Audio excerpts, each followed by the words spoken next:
Welcome to the Smorgasbord Podcast, episode 24. We talk about a variety of different topics, uncensored, unedited, and unfiltered. Today, wow, it's just me this time. And we have some things to talk about.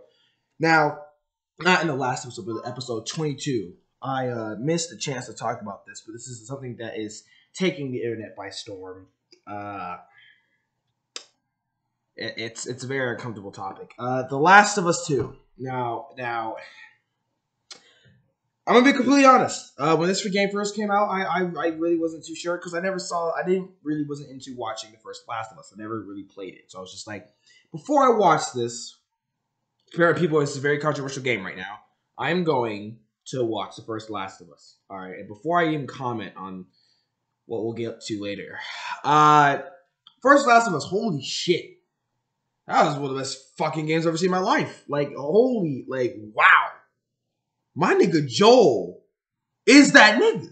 He is that boy. He's one of the greatest main characters ever made. I can see why it was. First of all, the graphics are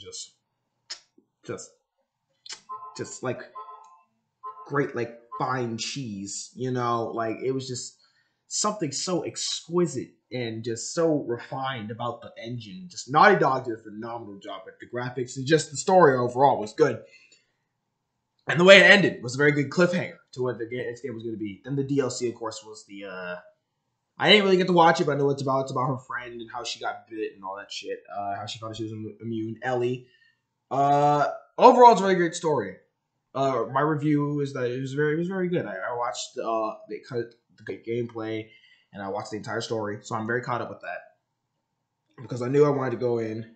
So immediately I fell in love with Joel. And Ellie, I fell in love with her. She was a cool-ass dude, cool-ass girl. You know what I'm saying? All the characters were very well acted. The voice actor for Joel did a fucking phenomenal job. The voice actors for all of these people. Just overall, the project was just fucking phenomenal. Now, Last of Us 2.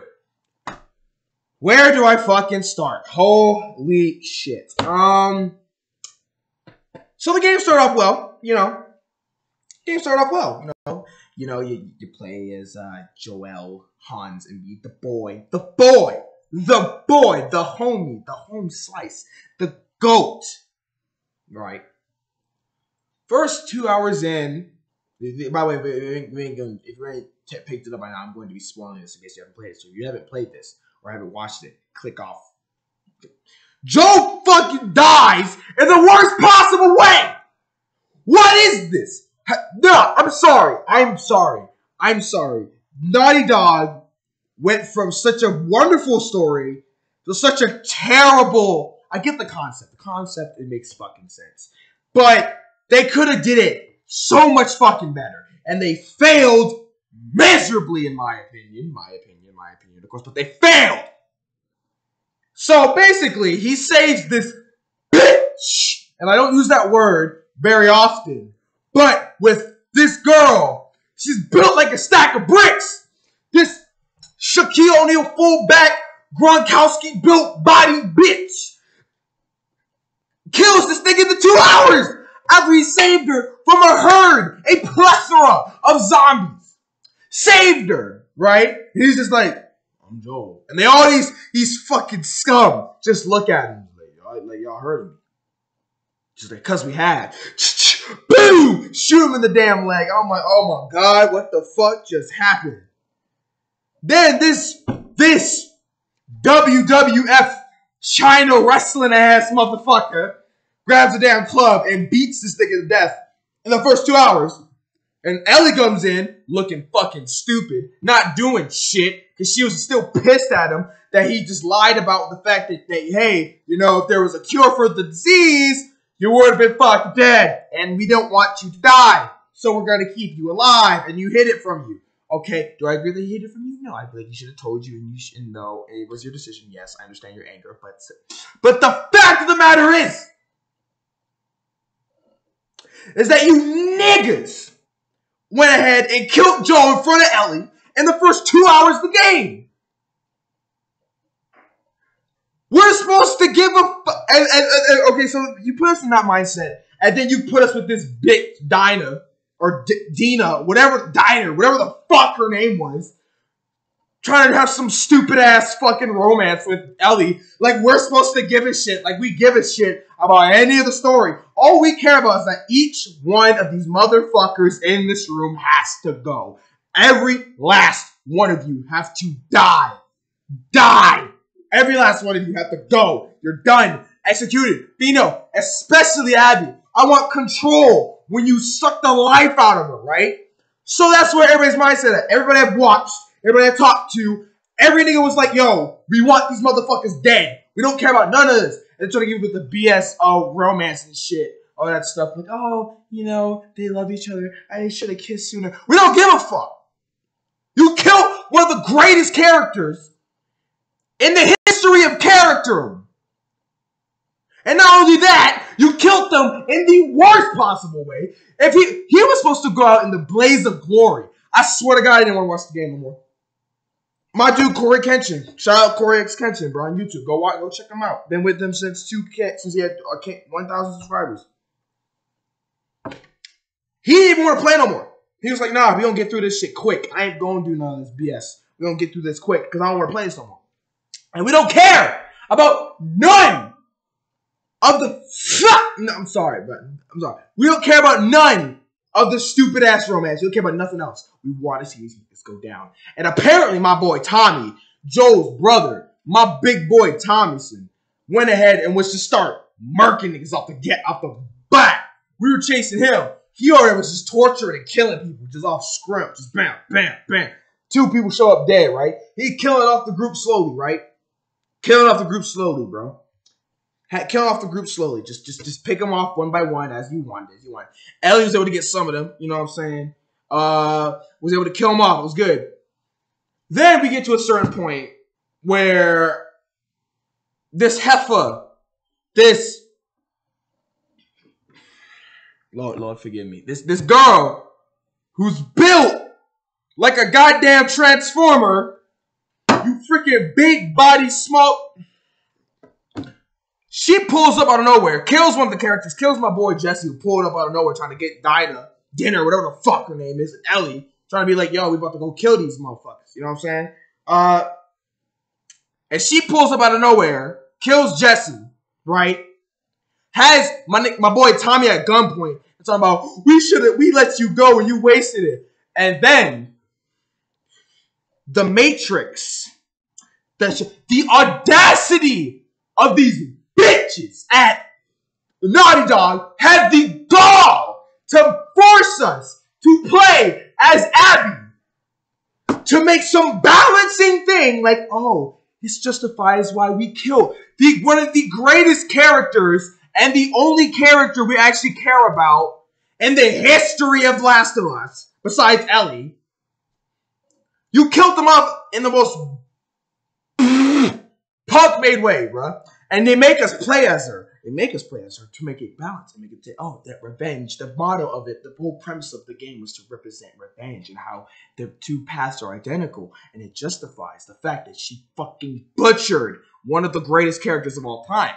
If you had done that before she killed them, I would have understood. But the fact that you killed him in the first 2 hours, how am I supposed to care? You're supposed to think I'm supposed to care? Also, she got attacked, kidnapped, damn near lynched. I don't care. I hope she died so that Joel could live. And it showed all her friends getting massacred, all right, as she's freaking out. Turns out she killed Joe because back in The Last of Us 1, the whole time they had to find the vaccine, she was immune. The whole story of Last of Us 1 was that Joel was taking care of this girl Ellie, was trying to transfer her to these people called the Fireflies. They were trying to find a cure for this zombie disease, all right? Now, she's immune. Only immune person they know of. Turns out the only way they can do the vaccine is that they have to kill her, but to extract it from her brain. He said, fuck that. I'm murdering all y'all motherfuckers. And I'm taking her with me, right? So, apparently, one of the surgeons that he killed was Abby's father. Again, I don't really give a fuck. I'm just like, good. I hope you'll be with him in hell soon, nigga. I'm not worried about you. Right? So we had to play at this. It's not even gonna go there because you're fucking trifling. You're fucking trifling. You're trifling. It's fucking disgusting. It's disgusting what they fucking did. It is. And you end up having to control Abby, right? Still. And kick the shit out of Ellie. Kick the dog shit out of her. And then be like, don't ever let me see you again. And I'm like, we're supposed to fucking care. We need this bitch dead. We need her dead. Do you hear me? We need her executed. And we need to see it on film. And we need to see Ellie drink her blood. Because fuck her, bro. Because this bitch built like a goddamn linebacker. Goddamn built, the shoulders, like, bruh. Like, one of her shoulders was as big as, like, as wide as this. What is this? Why is one of your shoulder blades that big? You big body bitch. Oh my, bruh. I'm sorry I'm getting upset. I apologize for everybody watching. This is putrid. This is putrid, right? Putrid, right? Absolutely repulsive behavior. So time fast skips forward, right? Time skips forward, right? Skip forward. To where Dinah, chilling with Ellie in their own life. By the way, Dinah, just to put Naughty Dog, you made a hoe of a character. Dinah was a complete hoe. She broke up with Jesse, got pregnant by the dude, and then left to get with Ellie. She's a hoe. That's besides the point, because again, I don't give her about the romance. She has the baby, they're chilling, right? My dude Tommy was like, hey, I can't go after her no more. I'm old and I'm tired. You have to go do it because you promised me that you have to kill her because she can't get away with what she did. Because everybody else was dead but Abby. And that was the main one that was supposed to go. Oh, excuse me. So she's finally like, okay, all right. And to the disapproval of dinner plate over there, Dinah. Hold on. D-I-N-A. It's Dina or whatever the hell. Dinner plate. All right, over there. Absolutely fucking useless. Went ahead and was like, okay, you can either choose us or you choose to go after them. She said, I have to finish this.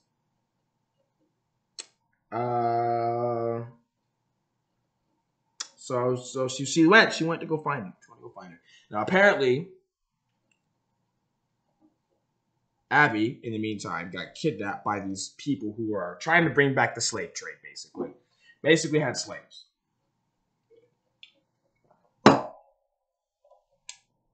And I have to say, it's when you get kidnapped by the kidnap, you got caught in a trap. You then killed two people. And you found out where they were keeping Abby. You sneak in, you find Abby. Abby is a shell of her former self. She's still built like a truck, but she's like, again, she's in pain. She's tied up and she was being tortured. So she's not exactly in the best shape. Perfect time to pick her off and watch her suffer as the light leaves her eyes. So, what does the game do? You're allied with her for a little bit. And right as you're about to leave, right, the PTSD of Joe's death hits Ellie. And she's like, I can't let you leave. I have to kill you. And she was like, I don't want to fight you. But Abby had a friend with her. And she was almost dead too. So she stuck a knife in her neck and said, I will kill her if you don't fight me to the death. So, of course, Abby obliges. And you proceed to be able to kick the dog shit out of her bum body built box. She built like a female boxer, bro. I'm sorry, bro. I'm sorry. But they're more attractive. I don't care about her. I don't care about any of them. I'm sorry. Kick the dog crap out of her, right? Right as you're about to kill her, the game doesn't let you. He puts an animation where Ellie stops and says, go, get out of here. And she drives off into the mist. The main person who killed Joel gets to live. What? And there was I get the message, okay? In all seriousness, I get the message because it's all about to be like, oh, it symbolizes her path to understanding that revenge is a full spark, and it just doesn't bring anybody joy. And it just I'm like, yo, fuck all that bullshit. Fuck all that mature shit. The immaturity's coming out of everybody. Kill her. Execute Order 66. Attack. Do whatever you gotta do. Kill her. And that's how it ends. It ends with her driving on the sunset and her and Ellie going back to the house where dinner plate and the baby were. Realizing they were gone, playing Joe's guitar again, but because her fingers got bit off during the fight. They did get bit off during the fight, by the way. The final fight. She can't play it no more. So she leaves it, and it ends on a shot representing the memory of Joel and being able to move on. And her presumably going to look for dinner plate and the baby. That's how it ends. Joel gets massacred, and there wasn't absolute retribution or justice. We were forced to play as the fucking murderer for half the fucking game and supposed to care. And at the end, she doesn't even fucking die. Everybody else died. Glorious deaths, by the way. I enjoyed it. Like their tears just, they fueled me. All right. This is how I felt after watching it. I can only imagine if I watched it back in 2013, right? It was excited for 7 fucking years to be like, oh, I can't wait till my nigga Joel comes back to butcher the wasteland.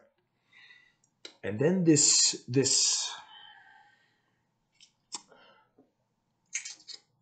goddamn female Hulk Hogan, Hulkamania, Godzilla, King Kong built ass bitch gets away with it. After she clubbed him with the Naughty Dog, you failed us. You failed us. He was supposed to not. If he was meant to die, it wasn't supposed to be like that. This is literally just like. It is just like. This is like I'm at Telltale. I'm on y'all asses too. It's the same shit y'all did with Lee and Clementine in The Walking Dead. I don't know what it is with legendary motherfuckers, but anytime they have to die, they die in the most punk way. Lee, at least Lee, when he died, right? He had saved Clementine, right? Killed the dude, brought her to safety, and taught her some lessons that she'll carry for the rest of her life. At least you gave her that before you forced Clementine to shoot him. At least you did that. Joel didn't even do nothing. She was still pissed at him. He was just like, I do it all over again. Ellie was still pissed at him. She was like, I think I'm ready to try to forgive you. The day before the dude died.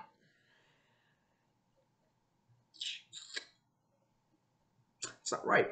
It's not right. It's absolutely not right. And it's preposterous that they made that game. And Naughty Dog has made me lose respect for them for that. And just the way I feel like it could be handled a whole lot better. Not even talking about emotion. It just that whole shit could have been better. And they did that shit, and I couldn't believe it. I couldn't believe they just spat in the face of everybody who'd been waiting 7 years for that. And people didn't want to play the game anymore. But they did that way, and they tried to make a representative message, but they did it poorly. They should have did it where it was like, Ellie, you go through Ellie's shit, you go through Abby's bullshit, then you show the death scene, then you play the story. And at least if you were to do it, you have to rearrange the order. And it would make more sense to then have that whole thing where it's like, okay, I can kind of get it. But the fact that you kill them off first, and we're supposed to care after that, after you kill them off in the first 2 hours of the game, of a 10-hour game, I can't say I give a fuck about anything that happened to her. No one did. It's just like, good. Good. I'm fucking glad you got choked out. I'm fucking glad you got stabbed. I'm fucking glad you got into slavery. And I'm glad you got hung up on that post. And I hope to God you would have gotten a whole lot worse. And I was just like, what the fuck? You let her get away.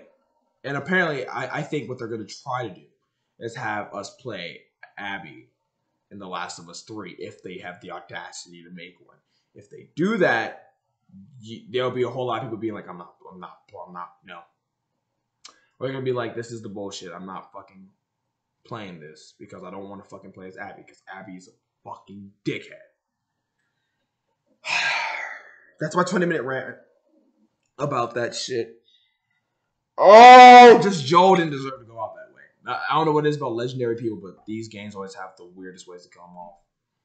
Lee from Walking Dead, they killed him off in a punk ass way. He wasn't supposed to. He wasn't even supposed to die. He was supposed to wait, grow up, have Clementine grow up, and have him grow old with her. That was bullshit. Joel was supposed to be forgiven, man. He wasn't forgiven, right? Cade, we don't even talk about that nigga, bro. He went out bad. Star Killer went out bad for a second and he came back. But it's just all these legends are just going down, man. They're all going down. And it's a sad thing to see. And the fact that these game companies keep doing this shit is really it's really annoying. And in the way Joel died was just like, I can't accept it. Because even if you were to kill him in that same room, you couldn't let us play Joel like once to let him he couldn't at least take down some of them niggas. None of them. Joel should have, man. If it was me, I would have made Joel. Even the dude in, okay, go here. Red Dead Redemption 2. The guy is meant to die, right? But how do they fucking play it?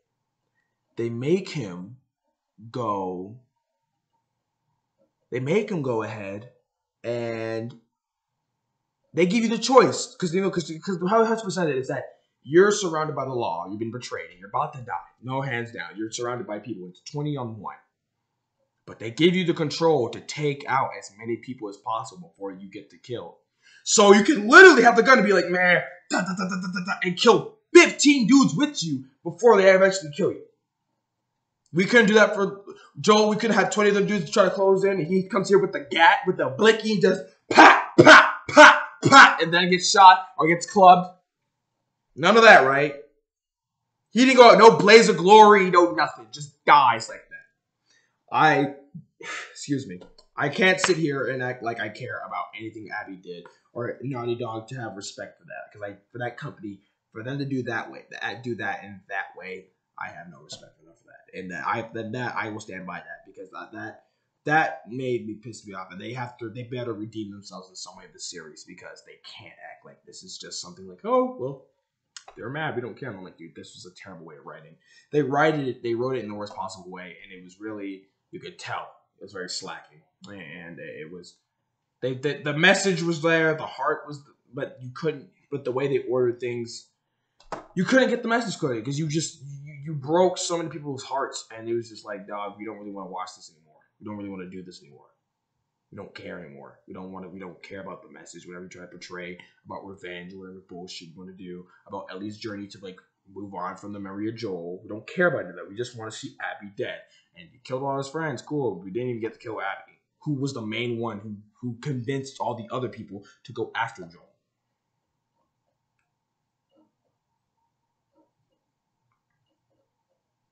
It's just not right. It's just not right. Yeah, I said 20 minutes, it's 24 minutes, god damn it. Another thing I'm going to bitch about, it's something I've actually been requested. I've been requested to complain about, my opinion about, or address, I should say.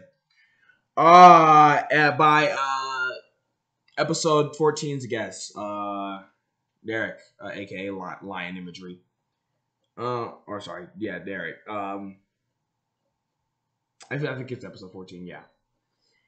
He wanted me to address, and I said I'll address it as well. You know thumbnails for YouTube, the little image you see that gets you, and those stupid ass thumbnail faces. They make like that's clearly fake and full of shit. He wanted me to address my opinion on it. Personally, I think they're fucking stupid because it's a marketing plan, but it's clearly a lie. And it's always the same. It's never nothing unique. It's the same.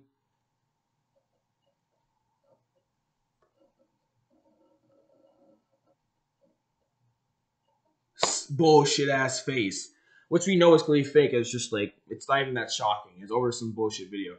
And the same people who will do that will sit up there and then bitch about other people who were like, apparently there's a difference between lying and thumbnails and exaggerations. Because there was a guy who was just straight up lying on his pictures, and the guy like Jesser the Laser or Jesser. Now he does that stupid ass thumbnail bullshit, and he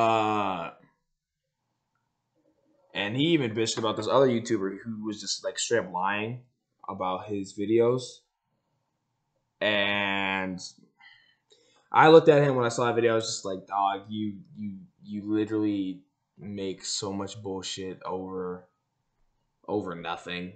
Like, word. Like, it's just, it's stupid as shit, and it's just meant to be a marketing sales point to get views and shit.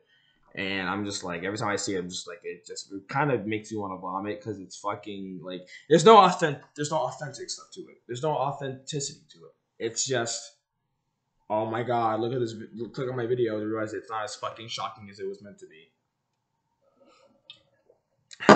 So, it's very, it's just incompetent and it's stupid. But, you know, at the end of the day, that's their choice to do that. If they want to roll that way, roll that way. You know, more power to you. I'll talk to you.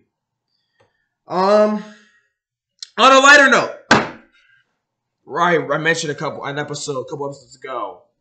Mike Tyson, my boy, my brother, my 54-year-old legend, is going to fight again on September 12th at Carson, California, on pay-per-view against none other than the legendary Roy Jones Jr. Now, and the way this, you'd be thinking, well, he's a heavyweight. Roy Jones, I swear he didn't fight heavyweight. I don't think he did. I swear he fought like middleweight or something.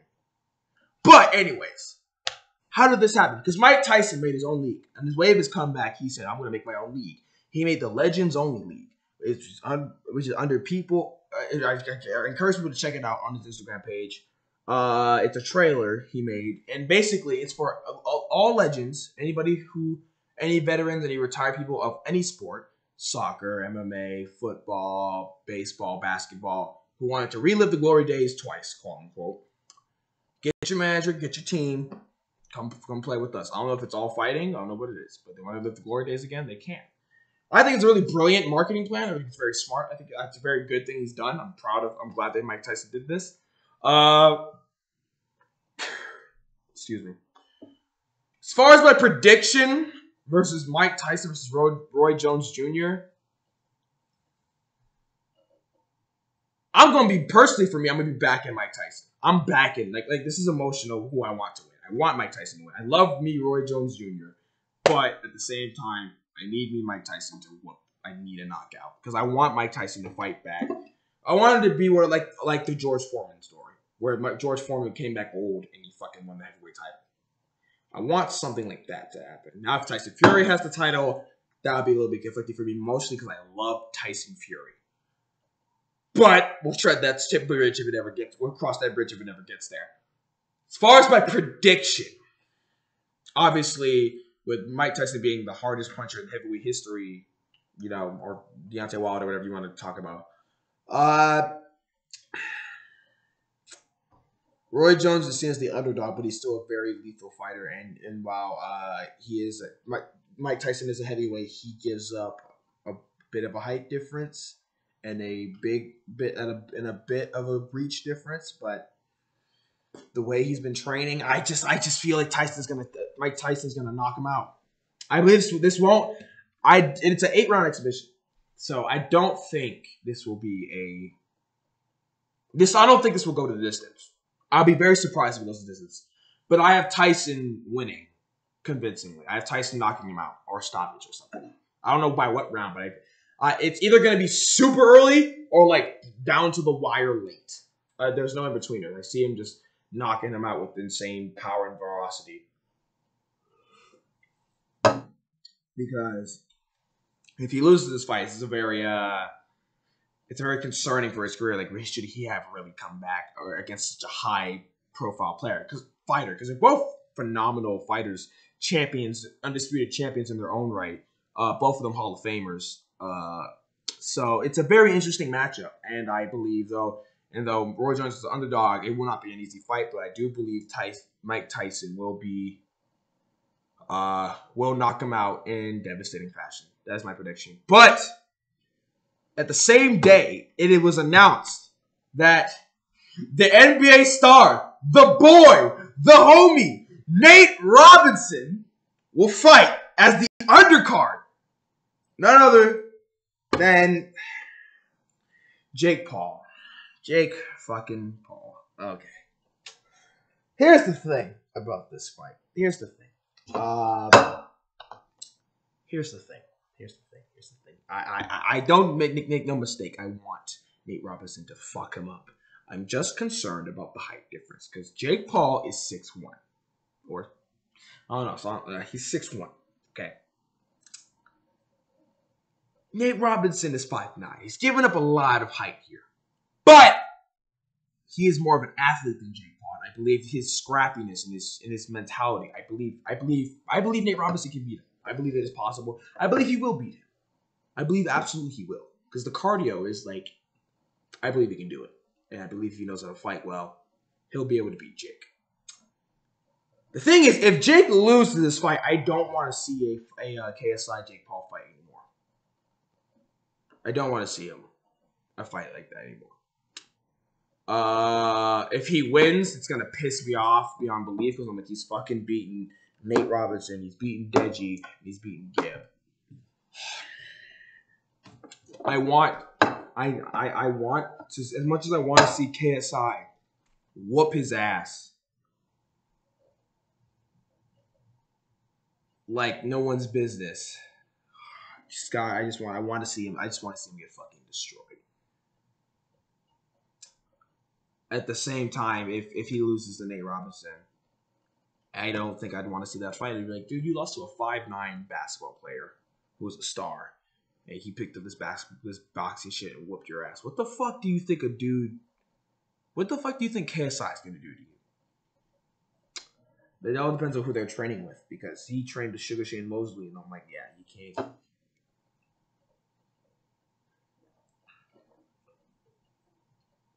Sorry.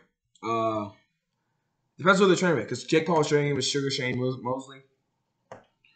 So if he's still training with him, that might put him over the edge. And Nate Robinson, I don't know who he's training with, but he will be the undercard of the fight for the Roy Jones Jr. versus Mike Tyson fight. And I look forward to seeing. I'm definitely watching it live. I'm watching it live 100%. I told my mom we have to watch this live. It's a Mike Tyson fight. I never thought in my lifetime I'd be able to see someone as big as Mike Tyson fight live. The closest thing I've ever seen. I watched the Pacquiao Mayweather fight live, and I watched the Mayweather McGregor fight live. I didn't go. I watched it on television. I wish it wasn't. Here's the thing. It's in Carson, California. We definitely will be able to go there. We'll be able to go watch it on pay-per-view. It's September 12th. I can't wait. I'm so excited. I can't wait to see it. I can't wait to see this because I feel like it'll be fucking fireworks. And whatever else they put on the card, if the undercard is Nate Robinson versus Jake Paul and Roy Jones Jr. versus Mike Tyson, what other legends they're going to bring back for that fucking card will be phenomenal. And I can't wait to see what they have. This is all announced like recently. At the time of this recording, it was announced like today. But by the time I release it, it'll probably be a week or two. I can't wait. So looking forward, my prediction, I want Nate Robinson to win. My prediction is that I don't know. That's the thing. I don't know. I'm gonna have to see. I'll hold off on that one. But as far as I'm looking at right now, based off what I know, I feel like Jake might edge it out barely, just barely. But I also believe Nate Robinson could knock this motherfucker down and beat him up really badly. It all depends on his attitude, how he fights Jake. He can't pull what. So that's why I'm so pissed. Is that if Deji could have fucking, if he just fucking trained, his technique was fine. If he had just fucking did his fucking cardio, he would have been dominating Jake Paul. He would have knocked him out. And Gibb, if he wasn't so fucking awkward, he would have been stopped in the first round. I don't know. It's a very tough situation, but I do believe even if Jake Paul wins this, KSI will dominate him, will beat him in dominating fashion, and because he while he hated Logan, he hates Jake so much more. He hates him so much more. He despises him so much more with a passion that I feel like he will just fucking destroy him in a way that he wanted to destroy Logan, but on tenfold, and I believe he'll actually get it done. Like, I believe that will end in a knockout more than anything. Because he's just a fuck. I care more about Jake Paul than I did the Logan Paul fights because, yeah, Logan was annoying, but he's an idiot. Jake Paul's a douchebag. He's a terrible fucking human. He's scummy as shit. And I just don't like him. He's just a d-bag. It's just like ugh. It's just like ugh. So yeah, that's my prediction on that. Next, moving on to the UFC.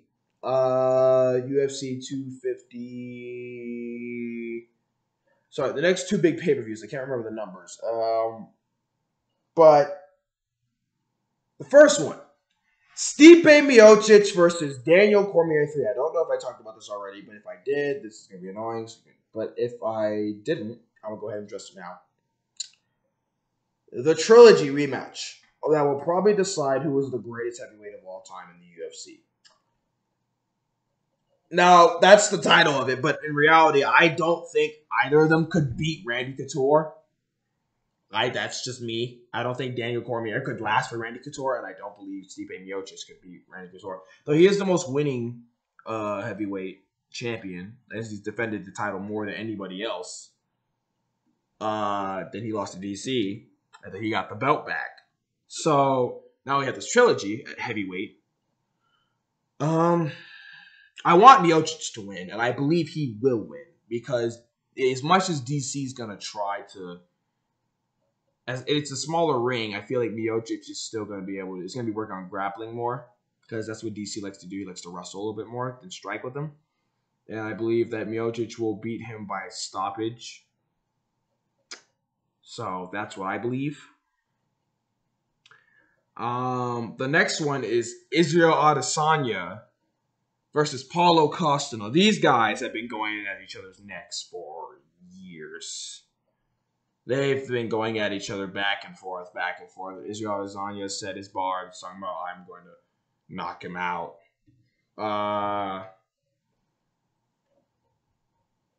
Paulo Costa's been like, I will erase him, because his nickname's the Eraser. He will destroy him. It's a very interesting matchup because Israel Adesanya, he's proven himself as a champion in the UFC. He's a middleweight champion currently. And while he doesn't have that much muscle, he's very scrawny for his figure. He's really good. He's a very good striker.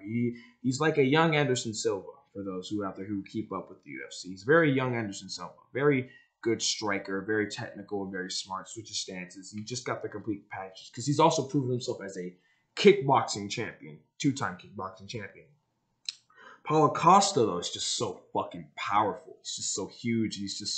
He combines that undeniable, unrefutable power with blinding speed and precision. And just that's a very, and that's the cliche thing that martial artists use, that styles make fights.